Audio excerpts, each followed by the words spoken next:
بسم اللہ الرحمن الرحیم اللہم صل علی سیدنا محمد وعلی آل سیدنا محمد وبارک وسلم۔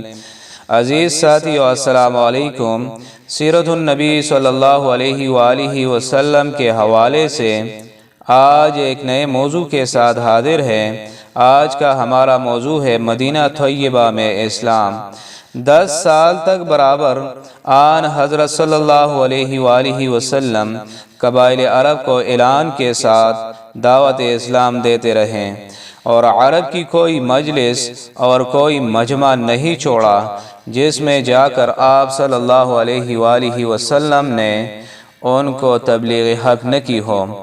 موسم حج میں بازار عکاظ اور ذوالمجاز وغیرہ میں گھر گھر جا کر لوگوں کو حق کی طرف بلاتے رہے، مگر وہ اس کے جواب میں آپ صلی اللہ علیہ وآلہ وسلم کو ہر قسم کی ایذائیں پہنچاتے اور مذاق اڑاتے تھے کہ پہلے اپنی قوم کو مسلمان بنائیں، پھر ہماری ہدایت کے لیے آئیں۔ اسی پر ایک مدت گزر گئی۔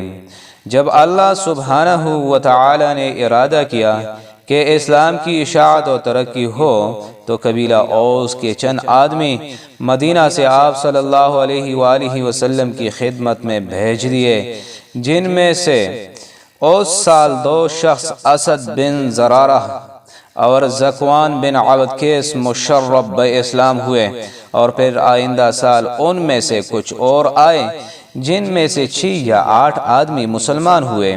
نبی کریم صلی اللہ علیہ وآلہ وسلم نے ان سے فرمایا کہ کیا تم پیغام خداوندی کی تبلیغ میں میری مدد کرو گے؟ انہوں نے عرض کیا کہ یا رسول اللہ، ابھی ہمارے آپس کی اوس اور خزرج کی خانہ جنگیاں ہو رہی ہے۔ اگر اس وقت جناب مدینہ تشریف لائیں تو آپ صلی اللہ علیہ وآلہ وسلم کی بیعت پر سب کا اجتماع نہ ہو سکے گا۔ ابھی اس سال اس کا ارادہ ملتوی فرما دیں، ممکن ہے کہ ہماری آپس میں صلح ہو جائے اور پھر اوس اور خزرج مل کر اسلام قبول کر لیں۔ آئندہ سال ہم پھر حاضر خدمت ہوں گے، اس وقت اس کا فیصلہ ہوگا۔ یہ حضرات واپس مدینہ آئے اور مدینہ میں سب سے پہلے مسجد بنی زریق میں قرآن پڑھا گیا۔ خداوند عالم کو منظور تھا کہ مدینہ میں اسلام کی اشاعت ہو۔ اس سال بھر کے عرصے میں اوس اور خزرج کے اکثر جھگڑے نمٹ گئے، اور سال آئندہ حج کے موقع پر حسب وعدہ 12 آدمی آن حضرت صلی اللہ علیہ وآلہ وسلم کی خدمت میں حاضر ہوئے، جن میں 10 قبیلے خزرج کے اور 2 اوس کے تھے۔ ان میں جو لوگ سال گزشتہ مسلمان نہیں ہوئے تھے اور اب مسلمان ہو گئے، اور سب کے سب آپ صلی اللہ علیہ وآلہ وسلم کے ہاتھ پر بیعت ہوئے۔ یہ بیعت چونکہ سب سے پہلے عقبہ کے پاس ہوئی تھی، اس لیے اس کا نام بیعت عقبہ اولیٰ رکھا گیا۔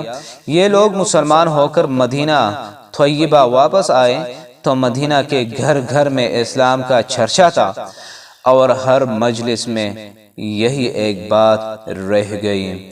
عزیز ساتھیو، سیرت النبی صلی اللہ علیہ وآلہ وسلم کے حوالے سے آج کا ہمارا موضوع اختتام کو پہنچا۔ اگلی ویڈیو میں ایک نئے موضوع کے ساتھ پھر حاضر ہوں گے۔ والسلام۔